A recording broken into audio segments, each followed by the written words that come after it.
Hello everyone. It's my first time to go on cam for my channel. I'm Showbiz Tita and my name is Annalyn Husay in real life. I write for Manila Bulletin and a few other publications abroad. I came online to thank all the fans of Atigay and also Kokoy Laurel kasi sobrang, maganda po ang reception niyo sa interview ko kay Sir Kokoy. I'm coming out to really say thank you to all of you. I hope to make more content about Sir Kokoy and Ate Guy kasi kahit na pumanaw na sila sa mundong ito, ay nagpapatuloy talaga ang kanilang legacy. And itong present generation ay hindi dapat kalimutan. And ang maganda pa kasi dito, parang may love story angle talaga sila na parang forever love, ganun. So yun, kasi I interviewed Sir Kokoy April 24. And talagang gusto ko lang ikwento to. Talagang hinanap ko siya. Kasi medyo na-disappoint ako dahil hindi ko siya naabutan sa burol ni Ate Guy sa Heritage Chapel. So, at the same time naman noon, I think may inornment ang kapatid niyang si Susie na pumanaw din almost at the same time as the superstar. So, hinanap ko si Sir Popoy sa Santuario de San Antonio and McKinley Falls Park, yung simbahan po doon. Medyo matagal nga ako actually naghintay kasi nagdadasal pa sila. And so, ang unang kita ko kay Sir Kokoy noon, nakaluhod siya, mataimtim na nagdadasal. And then, after niyang tumayo ay nilapitan ko siya and medyo prepared naman akong ma-reject na. Kung ayaw niya magpa-interview, okay lang. Pero I really asked him. And then, yun, yung napakaganda ng sagot niya kasi umoo siya. And nag-prepare, ayun na nga, we took a seat in the chapel. And actually, hindi ako prepared kasi I didn't know na ang haba ng interview namin. Talagang ang dami niyang kwento na if you notice naman may interview, hindi ko siya pinuputol. I just let him speak at mga napakaganda ng sinabi niya about Ate Guy. Ang parang may mga secrets pa siyang na-reveal doon. So that was April 24. And then, my heart was broken kasi after 40 days, I think ang bilang ko, 40 days after that interview, ay nabalitaan ko nga na namatay na si Sir Kokoy. So, kasi nung time na ini-interview ko siya, parang he was full of life, na parang ang dami pa niyang gustong gawin. I really didn't expect na his death would come so soon. So ito ipaparinig ko lang sa inyo yung hindi niyo pa naririnig na goodbye namin. I didn't know na yun na pala ang magiging final goodbye ko sa kanya. But I'm really fortunate to have met him in this lifetime. Napakabait na tao, napakadesente, and siya yung tipong walang masasabing masama tungkol sa iba. And most especially kay Ate Guy, grabe, parang impression ko lang is nilagay niya sa pedestal si Ate Guy, na parang ang tawag niya sa sarili niya is fan siya.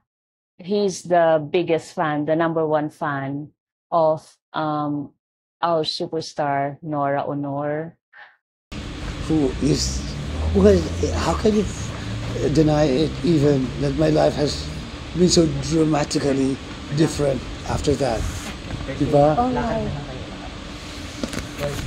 Sir Kokoy, thank you for your Pasensya po time. sa aking mga evasive ha. No. Kayo na po bahala. Kaya po ba mag-defend?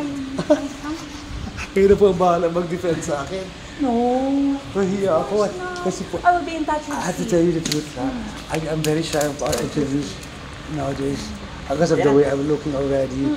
I'm old na. Oo nga. No. Yeah, but the heart is young. Because you are painting every day and learning every day. I need your prayers right? about that. So that I can do something better for Nora. Oo. Kasi may mga exciting, interesting things I'd like to do. You know, by God's grace. As long as your goal is noble, then it will be blessed by God. Thank you for saying that. If you pray for me, it will be blessed. Uy, naku Sir Kokoy, let's have a selfie. Sige po.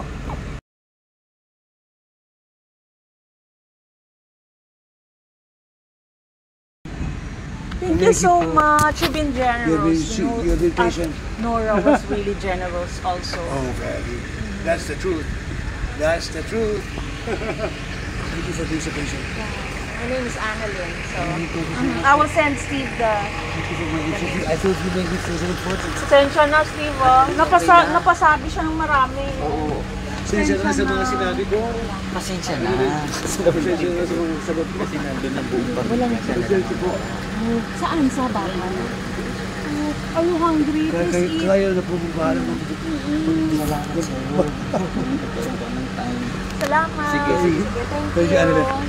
Yun na nga, gusto ko na lang din gawin ang video na to honor the life of Ate Guy and Popoy Laurel. Most especially Popoy kasi 40 days na since he passed away and I'm waiting for news kung meron bang mas nung interview namin, sinabi nga ni Sir Popoy, as I told him na nahihiya na nga raw siya magpa-interview kasi matanda na raw siya, parang paano raw siyang matanda, ganyan. And he was really so humble, you know, parang there's no ere about him talaga, which I found very impressive. So ano ba ang ginawa ni Popoy Laurel during his last few years of life? Yun nga, sa kasamaang palad, parang 2005 ba yun? He met an accident sa staging ng play ng Our Lady of Pasay. And parang lumala yung condition niya. Kaya kung makita siya ng tao, parang kuba na siya, right? Yung parang hirap na hirap siyang maglakad. And this is what we learned from his brother, David Laurel, na parang in pain daw talaga si Popoy during his last few years of life. Kasi parang dumating sa point na hindi na rin umiepekto yung painkillers kanya, ganun. And ayaw naman ng to undergo surgery or hospital or magpa-doktor kasi parang he didn't trust doctors. So yun, parang ininda lang na yung sakit yung nararamdaman niya. And you can just imagine the pain, right? Pero clearly, he was a man of faith.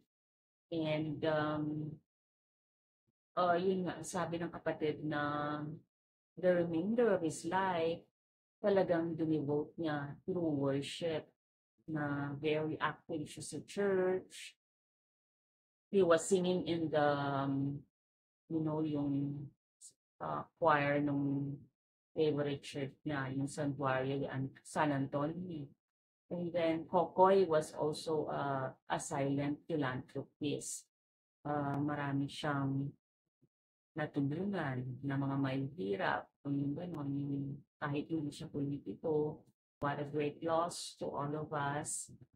Let's offer a prayer to Kokoy and Ate Guy kasi they're smiling at us from heaven. Ito yung topic na hindi ko pa actually natatouch, which I learned about noong burol ni Sir Kokoy. Bakit ba siya namatay? Ano ang cause of death? So, ang official kasi na lumabas is that he died of cardiac arrest. Pero yun na nga, yung, alam mo yon na parang less than 2 months after mamatay ni Ate Guy is namatay na rin si Kokoy. So, parang feeling ko lang din na soulmate sila. Kasi may mga ganitong pangyayari talaga, di ba?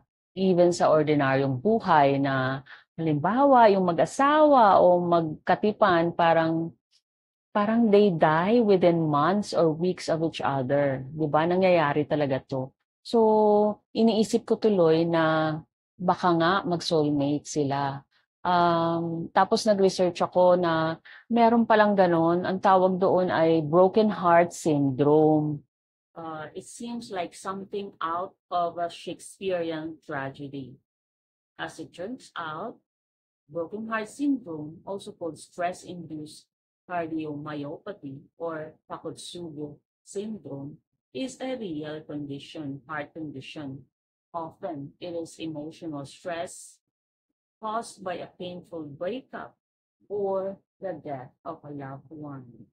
And if you've come this far at nakinig ka ng ganito katagal at nandito ka pa rin, meron lang po akong ipa-plug. Isa pong Noranian ang nagbebenta po ng kanyang collection. So, if you're interested sa mga original photos ni Ate Guy, marami po yan. Siguro mga 100 pieces din to. Just leave a comment with a message na interesado kayong bilhin ang mga ito. Mga original photos po ito na hindi niyo na makikita kahit saan. I would like to help a friend, so binibenta po niya ang kanyang mga souvenirs at gusto niyang i-share sa ibang mga Noranians. Just leave po a comment. Thank you so much for patronizing Showbiz Tita, and we promise to bring you the latest in showbiz at inyong mga hinahangaang legacy stars. Maraming salamat po.